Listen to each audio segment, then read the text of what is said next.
अस्सलाम वालेकुम व्यूअर्स। आज हम लोग हैं जर्मनी के इकोनॉमिकल हब फ्रैंकफर्ट में और मेरे साथ हैं इस टाइम नसीम साहब। नसीम साहब व्यूअर्स को सलाम कहें, पश्तो में बोलें बख़ैर रागले। सलाम अलैकुम, बखैर अगले। नमस्ते। नमस्ते भी ऐड कर देते हैं साहब। तो नसीम साहब ने कंप्यूटर साइंस किया है Frankfurt university of applied sciences से और मैंने कंप्यूटर साइंस किया है पाकिस्तान इकरा यूनिवर्सिटी से और मैं यहाँ पे अपनी मास्टर्स की डिग्री को आगे परसू कर रहा हूँ। और नसीम साहब जो हैं एक 7 साल का इनका आईटी का एक्सपीरियंस है। तो हम लोग यहाँ पे फ्रैंकफर्ट शहर में थोड़ा सा आगे बानोफ से थोड़ा सा ही आगे तो हमने यहाँ पे अपना एक अपार्टमेंट लिया है। तो आज हम बताना चाहेंगे कि जो पाकिस्तान, इंडिया, अफ़गानिस्तान या और भी दूसरे ममालिक से जो लोग स्टूडेंट्स आते हैं तो उन्हें नसीम साहब अपने एक्सपीरियंस से शेयर करेंगे कि वो सबसे पहले घर लेते हुए किन बातों का ख्याल रखें और क्या कहते हैं किन चीज़ों को मद्देनज़र रखें ताकि जब वो घर लें तो उन्हें इन चीज़ों से परेशानी से वो बच सकें। तो नसीम साहब आप कुछ इस मामले में थोड़ी सी रोशनी डालें। जी देखें, सबसे पहले तो बात यह है कि स्टूडेंट्स जितने भी आते हैं यहाँ पे दो चीज़ें होती हैं। एक तो यूनिवर्सिटी के थ्रू आपको घर मिलता है, वो सबसे अच्छी ऑप्शन है, लेकिन चूँकि सब लोग उसी ऑप्शन को अवेल करने की कोशिश करते हैं तो वहाँ घर मुश्किल से मिलता है। उसकी वजह ये है कि वो बहुत सस्ते होते हैं घर, क्योंकि अक्सर हॉस्टल में जो है वो एक कमरा वो अलॉट करते हैं आपको। तो सबसे पहले तो कोशिश करें कि अपने मुल्क में रहते हुए अपनी यूनिवर्सिटी की जो ऑर्गेनाइजेशन है उसके थ्रू अप्लाई करें अपार्टमेंट लेने की या कमरा लेने की। और अगर वहाँ पे जगह आपको नहीं मिलती है तो फिर तरीक़ेकार ये है कि जर्मनी के अंदर कुछ NGOs हैं जो सिर्फ स्टूडेंट्स को जो है वो कमरा या मकान देती हैं। उनको जो है लीगली बाउंड इस तरह किया गया है कि वो स्टूडेंट्स के अलावा किसी और को दे नहीं सकते। तो फिर कोशिश करें कि वहाँ पर अप्लाई करें, वहाँ पे भी आपको रीज़नेबल प्राइस मिल जाती है।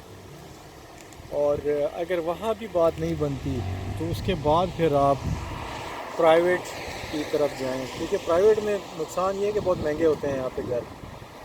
तो आम तौर पे होता ये है कि यूनिवर्सिटी में या फिर NGO के थ्रू आपको घर जो है वो मिल जाता है। अच्छा, आप नसीम साहब ये बताएं कि जब हम घर का कॉन्ट्रैक्ट साइन कर रहे होते हैं तो जो स्टूडेंट्स होते हैं उन्हें किन किन इंश्योरेंस को कौन सी उन्हें इंश्योरेंस करवानी पड़ती है और सबसे ज़्यादा ख़ास बात क्या उनको फ़तराक में जो है वो कॉन्ट्रैक्ट में देखनी चाहिए जिससे उन्हें आगे जाके जो है वो नुकसान ना हो सके किसी किस्म का, चाहे वो लैंडलॉर्ड से कम्युनिकेशन हो या घर के डिफरेंट चीज़ें होती हैं। उस हवाले से आप क्या बताना चाहेंगे आप? देखिए, कॉन्ट्रैक्ट जो है वो एक बड़ी इंपॉर्टेंट चीज़ है। जर्मनी में रहते हुए सिर्फ घर का नहीं, कोई भी कॉन्ट्रैक्ट अगर आपने करना है तो सबसे पहले तो आपको हर एक चीज़ उसमें पढ़नी चाहिए कि क्या लिखा हुआ है और कानूनी तौर पे उसकी क्या जो है वो स्टेटस है। घर का जहाँ तक ताल्लुक़ है, घर का कॉन्ट्रैक्ट करते हुए आपने बहुत इंपॉर्टेंट चीज़ ये देखनी है कि कॉन्ट्रैक्ट कब से शुरू हो रहा है, कहाँ तक होगा। और अगर आपको पहले निकलना पड़ता है, कोई इमरजेंसी होती है, कुछ भी होता है, तो उसकी क्या शराइत हैं, तब आपको उसको नोटिस देना पड़ेगा। क्योंकि अगर आप ये चीज़ें नहीं देखते हैं तो आपको फजूल में जो है इमरजेंसी के टाइम पे किराया पड़ सकता है। तो इसके अलावा इंश्योरेंस की आपने जहाँ तक बात की है, इंश्योरेंस वैसे लाजमी नहीं है।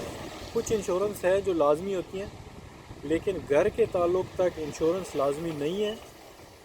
कुछ लोग जो है लैंडलॉर्ड्स वो मांगते हैं इंश्योरेंस के, मिसाल के तौर पे आप एक हाउसप्फलिchtversicherung होती है, एक इंश्योरेंस होती है कि घर में अगर कोई इमरजेंसी के तौर पे कुछ ख़राब हो जाए, पानी आ जाए घर में वगैरह वगैरह, तो वो इंश्योरेंस फिर उसको जो है वो पे करती है।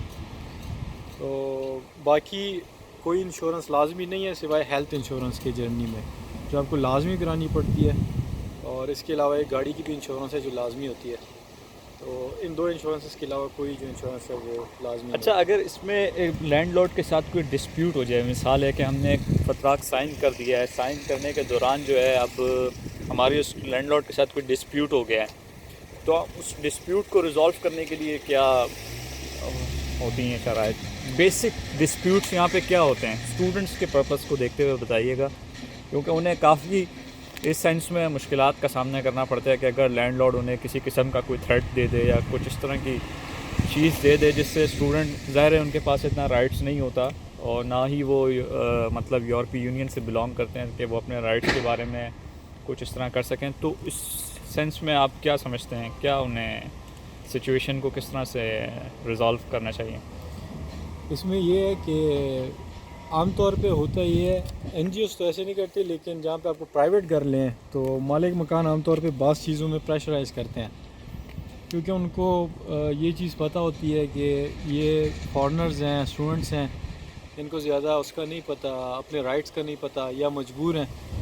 तो होता ये है कि बाज़ तौर पे एक जो टिपिकल चीज़ सामने आती है वो ये है कि अगर आप कॉन्ट्रैक्ट ख़त्म होने से पहले घर छोड़ना चाहें तो हो सकता है आपके कॉन्ट्रैक्ट में आम तौर पे एक चीज़ लिखी जाती है कि 3 माह का आपको नोटिस देना पड़ता है उसको पहले। तो 3 माह का किराया देने के बाद फिर आप निकल सकते हैं। तो ये एक हो सकता है कि वो आपको कहे कि 3 माह का नहीं, आपने तो मेरे साथ साल का कॉन्ट्रैक्ट किया है तो साल ख़त्म होने से पहले आप नहीं निकल सकते। इस तरह के प्रेशराइज़ करने की कोशिश करते हैं।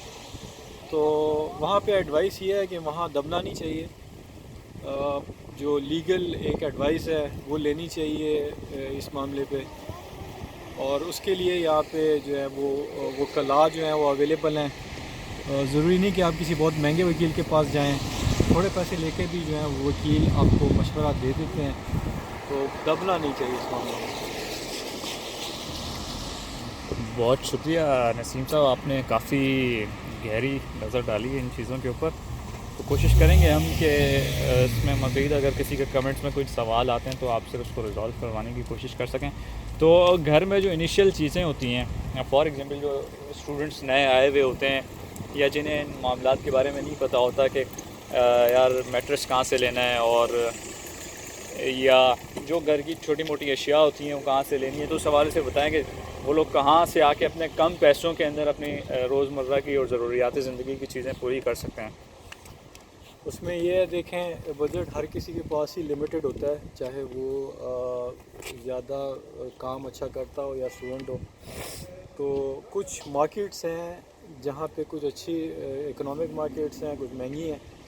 आमतौर पे एक मार्केट जो है जिसमें घर का सारा सामान ही मिल जाता है, उसको पोको आइनरिस्टुंग मार्ट कहते हैं। तो वो हर शहर में होती है, अगर शहर में ना हो तो शहर से थोड़ा सा बाहर आउटस्कर्ट्स में होती हैं। और इसके अलावा इकिया है, एक इकिया के नाम से एक मार्केट है, लेकिन उसमें सामान थोड़ा महंगा होता है। तो डिपेंड करता है कि आपकी कितना बजट कितना है। पोको से आमतौर पे सस्ती और रीज़नेबल प्राइस में जो है वो चीज़ें मिल जाती हैं। इसी तरह से टेडेक्स है एक मशहूर यहाँ पे मार्केट। तो ये चंद ऑप्शन है जो आप इस्तेमाल कर सकते हैं। और इसके अलावा एक ईबे क्लाइनआनज़ाइगर के नाम से एक ऐप इस्तेमाल होती है जर्मनी के अंदर, जिसमें आमतौर पे लोगों ने बड़ी अच्छी अच्छी चीज़ें जो है वो तोहफ़तन लगाई होती हैं कि उनको ज़रूरत नहीं होती, घर में एक्स्ट्रा होती हैं, तो वो तोहफ़तन उसमें लगा देते हैं जो आप ले सकते हैं। तो वो बग़ैर फ्री ऑफ कॉस्ट मिल जाती हैं। अच्छा, ये तो नसीम साहब ने हमें काफ़ी माशाल्लाह सारे इनवैल्यूएबल चीज़ें हमें बताई हैं, और कोशिश करें कि अगर आपको मज़ीद कोई क्वेश्चंस हों या आप कुछ पूछना चाहते हों तो आप मेरे इस वीडियो के नीचे कमेंट्स करें, सब्सक्राइब भी करें, और जर्मनी से रिलेटेड जितनी भी चीज़ें हैं, चाहे वो आईटी की जॉब से रिलेटेड हों और चाहे वो घर के मुतालिक हो, घर की ज़रूरत की चीज़ों से मुतालिक हो, हम इंशाल्लाह सारी चीज़ों को कवर करने की कोशिश करेंगे इसके अंदर। तो अभी मैं आपको अपने घर का बाहर से मैं व्यू दिखा सकता हूँ, घर के अंदर का व्यू मैं बाद में दिखाऊँगा ज़रा। तो ये है कि हम दिखाते हैं कि जो हमने अभी लिया है उसका बाहर से व्यू किस तरह का है। तो फिर इंशाल्लाह वीडियो को शेयर कीजिएगा और चैनल को हमारे सब्सक्राइब कीजिएगा, और जितना आप सब्सक्राइब करेंगे उतनी ज़्यादा मुफीद और कीमती मालूमात हम आपके लिए अपने चैनल के ऊपर जर्मनी से ज़रूर लेकर आएंगे। तो चलें आपको घर दिखाते हैं। तो जी व्यूअर्स, ये सामने है हमारा छोटा सा घर। हसीम भाई, गाड़ी आपने लगता है गलत पार्क कर दी है बीच में, तो उसको ज़रा देख लीजिएगा प्लीज़। तो हटा लीजिएगा। तो ये है घर हमारा, और उसके सामने जो ये कर्टन्स आपको नज़र आ रहे हैं जी, हमारे वोन सिमर की वोन जिमर क्या क्या कहेंगे, लिविंग रूम की जो है हमारे विंडो है। और जी ये हमारा है घर छोटा सा। सामने हमारे घर के है जी एक छोटी सी मार्केट कि अगर हमें कुछ लेना हो सामान तो हम फ़ौरन अपने घर से बाहर निकल के पकड़ सकते हैं। ऑन फुट पे सामने है ट्राम का स्टॉप जहाँ से गाड़ियाँ आ रही हैं, और यहाँ से हम इजीली ट्राम पे बैठ के 10 मिनट में फ्रैंकफर्ट सेंट्रल स्टेशन जिसे मेन हॉबबानहोफ कहते हैं वहाँ हम पहुँच सकते हैं। तो इंशाल्लाह हम आपको अपने घर के अंदर की वीडियो भी ज़रूर दिखाएंगे। और ये स्ट्रीट जाती है छोटी सी शॉप की तरफ। यहाँ पे क्या कहते हैं हेयर सलून्स हैं, फेशियल ट्रीटमेंट, मसाज वगैरह और छोटी मोटी शॉप्स हैं।